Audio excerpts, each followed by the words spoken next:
la presencia de Dios es lo que la iglesia en esos tiempos, en muchas partes, están en una decadencia. El símbolo de la presencia de Dios en el Antiguo Testamento era el arca del pacto. Los trompeteros tenían que ir adelante y los sacerdotes llevar el arca. Era el símbolo de la presencia de Dios y de la comunión con Dios. Y donde estaba el arca, estaba la presencia de Dios. Y era segura la victoria para Israel cuando estaba el arca. Pero cuando Israel pecó y acabó y se fue la gloria de Dios, tomaron el arca y la usaron como un amuleto contra los filisteos. Y salieron a la guerra, y cuando el pueblo vio el arca, seguro que pensaron que iban a ganar la guerra de los filisteos. No, la guerra fue capturada por los filisteos durante 20 años. Porque la presencia de Dios, la comunión con Dios, ella no se adquiere y no se la usa en una terminología de que la presencia de Dios estuvo conmigo ayer, ella estará siempre. Si nosotros fallamos a Dios y pecamos, la palabra dice bien claro en el Salmo 66, si yo abrigara en mi corazón iniquidad, el Señor no me hubiera oído. Entonces los dones de Dios son irrevocables, pero la presencia de Dios, ella está contigo cuando vivimos una vida recta y una vida íntegra. Cuando David pecó con Betseba y él escribió el Salmo 32, el Salmo 51, él dice, Señor, renueve en mí un corazón limpio y no me quite el gozo de mi salvación, porque él había no perdido su salvación, él había perdido su gozo. O sea, él había perdido la presencia de Dios. Él dice bien claro en el Salmo 32, 51, mientras yo callé, envejecieron mis huesos. Hasta que Natán vino delante de él y le contó la historia que usted ya sabe, del cordero, y que estaba el cordero con la familia, y que el hombre rico, al invés de matar a uno de sus corderos, mató la ovejita del hombre pobre, y David se incendió, dijo, ese hombre merece morir. Y Natán dijo, ese hombre eres tú. Y Dios le dijo a David, yo fui contra tus enemigos, yo maté a Saúl, yo te puse en el trono, yo te di todo, absolutamente todo. Y él durmió con Betseba, y no era necesario, porque David tenía 9 mujeres. Y él perdió la presencia de Dios, la comunión con Dios. No hay nada más terrible, porque el que no conoce a Dios no sabe lo que es la presencia de Dios, porque él no tiene el Espíritu Santo. Pero el cristiano que ha tenido el poder de Dios y el Espíritu Santo, y ha experimentado lo que es las promesas del siglo venidero, como dice Hebreos 6, y él pierde esa comunión, y él peca, y él se aparta. ¿Cuán terrible se siente la persona cuando falla a Dios? ¿Sí o no? Terrible, porque la presencia de Dios ya no está más ahí.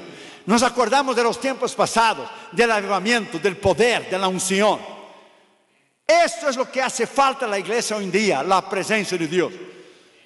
La iglesia hoy está viviendo de eventos, de conciertos, de shows, de predicadores, de falsas doctrinas, que hoy han surgido en las redes sociales, unos Don Juan de los Palotes, que no se sabe quién es, y predica una cosa, el otro predica otra, el otro predica el otro. La iglesia ya no tiene doctrina, la iglesia ya no tiene base, la iglesia ya no tiene madurez, la iglesia ya no camina en la presencia de Dios y en el poder de Dios, porque están oyendo a hombres sin doctrina, están oyendo a hombres sin comunión con Dios. Todo es grito, es show, estamos en un caos.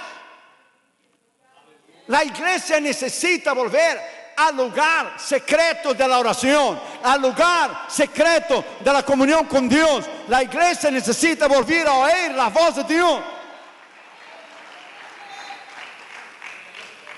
En el devocional de Oswald Chambers, que fue el más famoso en pos de lo supremo,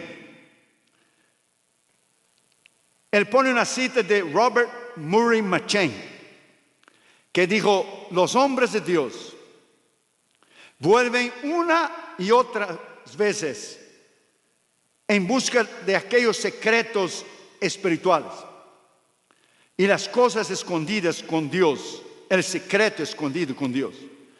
Los verdaderos creyentes que han crucificado su carne buscan los tesoros escondidos que está solamente en Dios.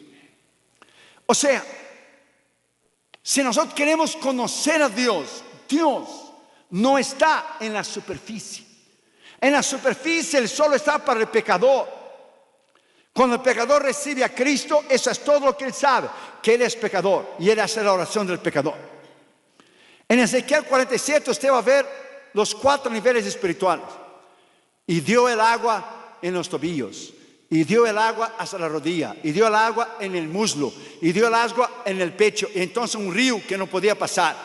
Los teólogos hablan de niveles espirituales. Los nuevos cristianos y los cristianos infantiles, los cristianos sin madurez, los principiantes, están como los niños jugando en la arena en la playa. Cuando Catherine y Gina eran chiquitos, ahí en California, lo llevábamos en el verano en la playa. Y cuando ellos entraban en el mar, como el Pacífico es frío, nomás venía el agua, ellos salían corriendo de vuelta, corriendo Catherine y Gina con sus pesitos, porque los niños solo juegan en la orilla. Cuando Jesús habló a Pedro, Jesús le dijo, boga, mar adentro. Jesús pudiera haber hecho el milagro para él sacar el milagro de la pesca milagrosa ahí mismo, pero el Señor dijo, boga, mar adentro. O sea, los secretos de Dios están más adentro. Aquellos que están dispuestos a buscarles, aquellos que están dispuestos a buscar en el pago de la oración y del ayuno, que la iglesia ya se olvidó, la iglesia ya no hace más de esto, no existe más.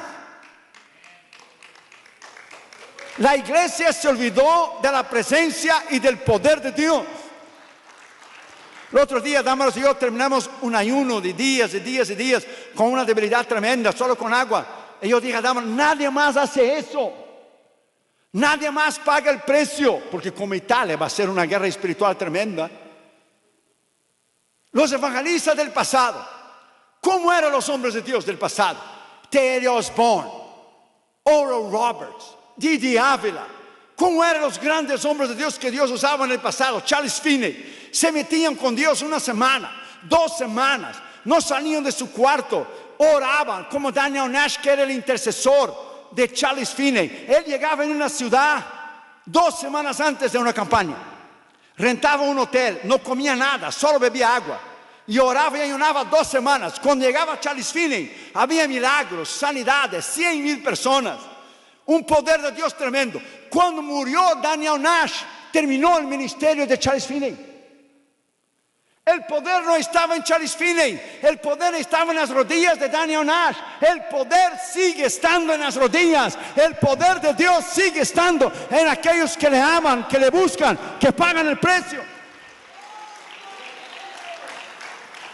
Pero la iglesia no quiere pagar el precio.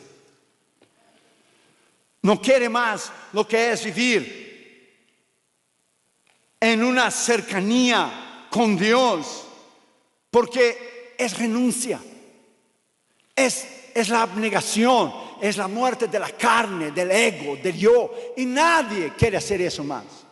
Nadie. En primer lugar, la Biblia dice que la comunión íntima de Jehová, íntima, no dice ocasional, íntima, es una comunión personal. Dios dijo a Moisés en Éxodo 19, sube aquí en el monte, sube aquí conmigo, en mi presencia, y aquí yo voy a hablar contigo. ¿Cuál fue la última vez que usted se trancó en el cuarto y usted no salió de ahí hasta que Dios le hablara? La iglesia ya no hace eso. Si nosotros pensamos que vamos a buscar a Dios y a encontrar a Dios en las cosas fáciles, no lo vamos a hacer. Hoy tenemos una tecnología tremenda.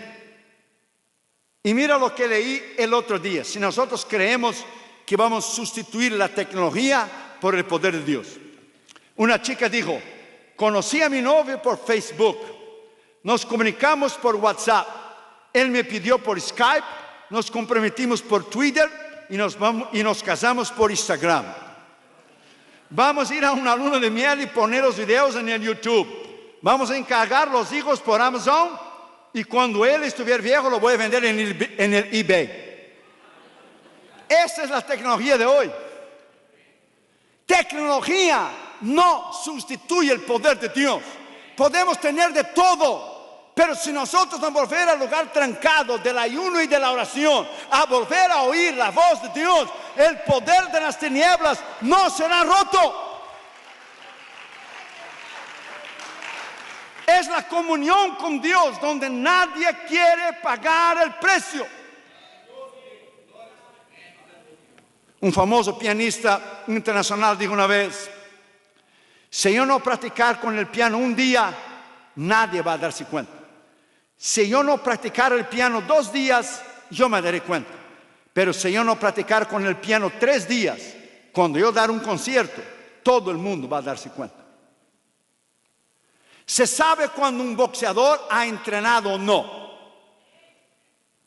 Cuando le ponen las luces y él sube arriba de la tarima, y si él está entrenado, él está seguro de sí mismo. Pero un boxeador que no es disciplinado, que no se levanta temprano, como en la película Rocky, se levantaba temprano, ponía 3 huevos en un vaso y tomaba los 3 huevos y salía corriendo. Es una película, pero la disciplina. Si un boxeador, si él no se prepara sin las luces, si él no se prepara solo, sin las cámaras, cuando él estuviera en público, se va a dar cuenta que no tiene lo que es necesario. Se sabe cuando un predicador está en el púlpito con la unción de Dios y cuando él no tiene la unción. Cuando él empieza, ¿y quién vive? Y es Cristo, ya dio gloria, está dando vuelta, no tiene nada. Se sabe predicadores que tienen la unción. Se sabe predicadores que tienen el poder de Dios. Se sabe predicadores de hoy de shows, de conciertos, de aplausos, de soberbia, de altivez, de guardaespaldas, que gritan y saltan. Y como la gente, con todo el respeto, no tiene 2 dedos de frente, no tiene seso, siga cualquier Don Juan de los Palotes que sale hoy día predicando y la gente salta y grita porque la gente no tiene base, no tiene doctrina. Déjame decirte a ti, my friend, el libro de Eclesiastés ya dice bien claro, Salomón decía, cuando no hay filo en el hacha, hay que poner más fuerza. Spurgeon decía bien claro, cuando el predicador no hay el filo del hacha, se nota, se ve. Es como cuando usted mira un juego en el pasado, no el Brasil de ahora, que ni pudimos ganar de Venezuela, ese es un fiasco. Pero el Brasil de antes, de Pelé, de Rivelino, de Zico, de Falcão, de 94, por lo menos 2002. Se mira cuando usted ve un juego, Brasil, Alemania, Holanda, Argentina, se ve la diferencia de un juego de Trinidad Tobago, de un equipo chico, se ve. El predicador veterano se da cuenta. Yo ya me he levantado de cultos y yo he dicho a Dahmer, yo me voy, si tú quieres quedar, tú te quedas. Yo no puedo ir ese hombre. Porque tú sabes, tú eres veterano, aquí nada te está, my friend, tú ya llevas muchos años en eso. La comunión con Dios es lo mismo. Se sabe cuando un cristiano ha estado en la presencia de Dios. Cuando Moisés descendió del monte, su rostro brillaba. Cuando usted ha estado en la comunión con Dios, se sabe el poder y la autoridad de Dios que usted tiene. Usted tiene poder, unción, valentía. Usted desafía los poderes de las tinieblas porque usted está parado en el poder de la unción de la sangre de Cristo, que tiene poder, que ha roto el poder del enemigo, que nos ha dado victoria en Cristo Jesús.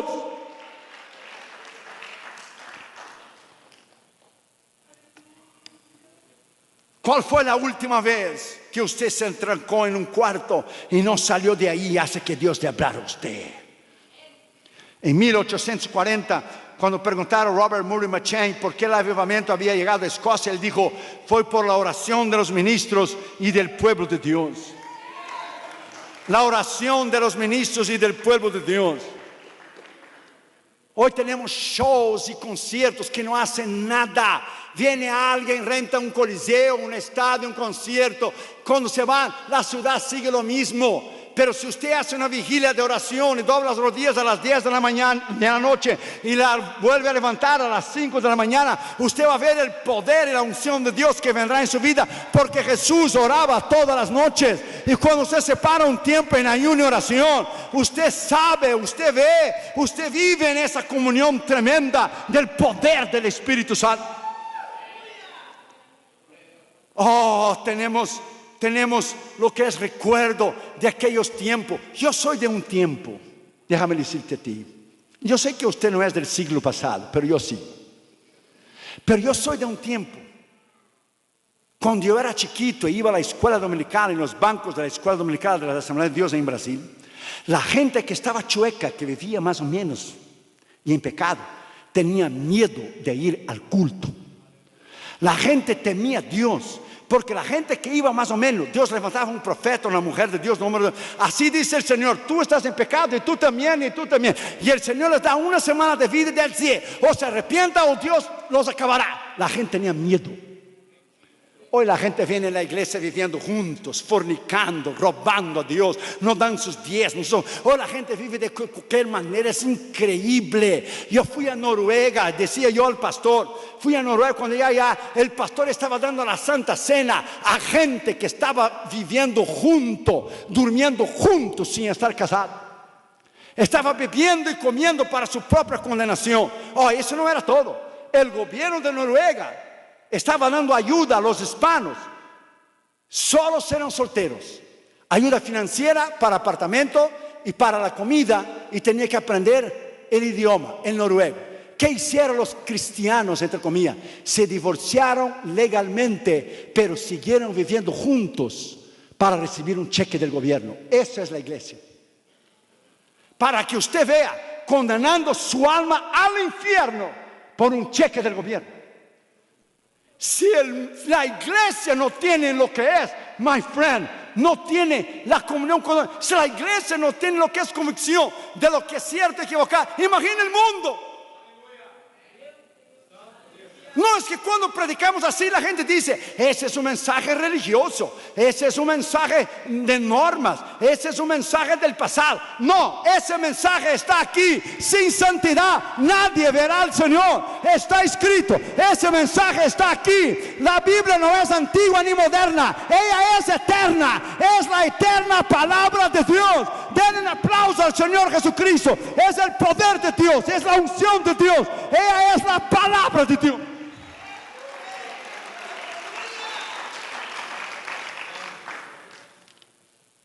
Usted va en Pensilvania y usted va a ver las tumbas de Daniel Nash en una calle polvorienta.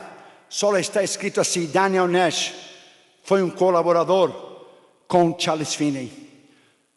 Un hombre sin nombre ninguno, sin ser famoso, sin ser conocido, pero que tembló el infierno con sus rodillas.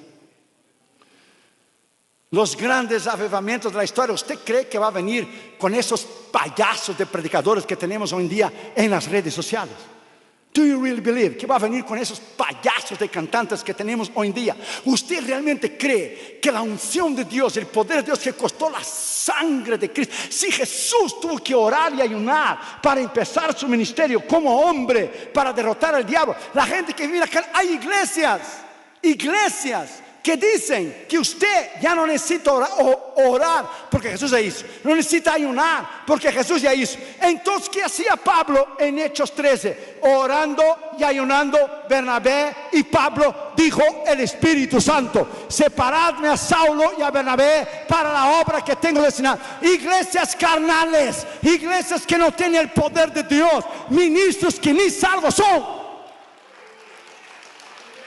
Y la gente oye ese tipo de gente, es increíble.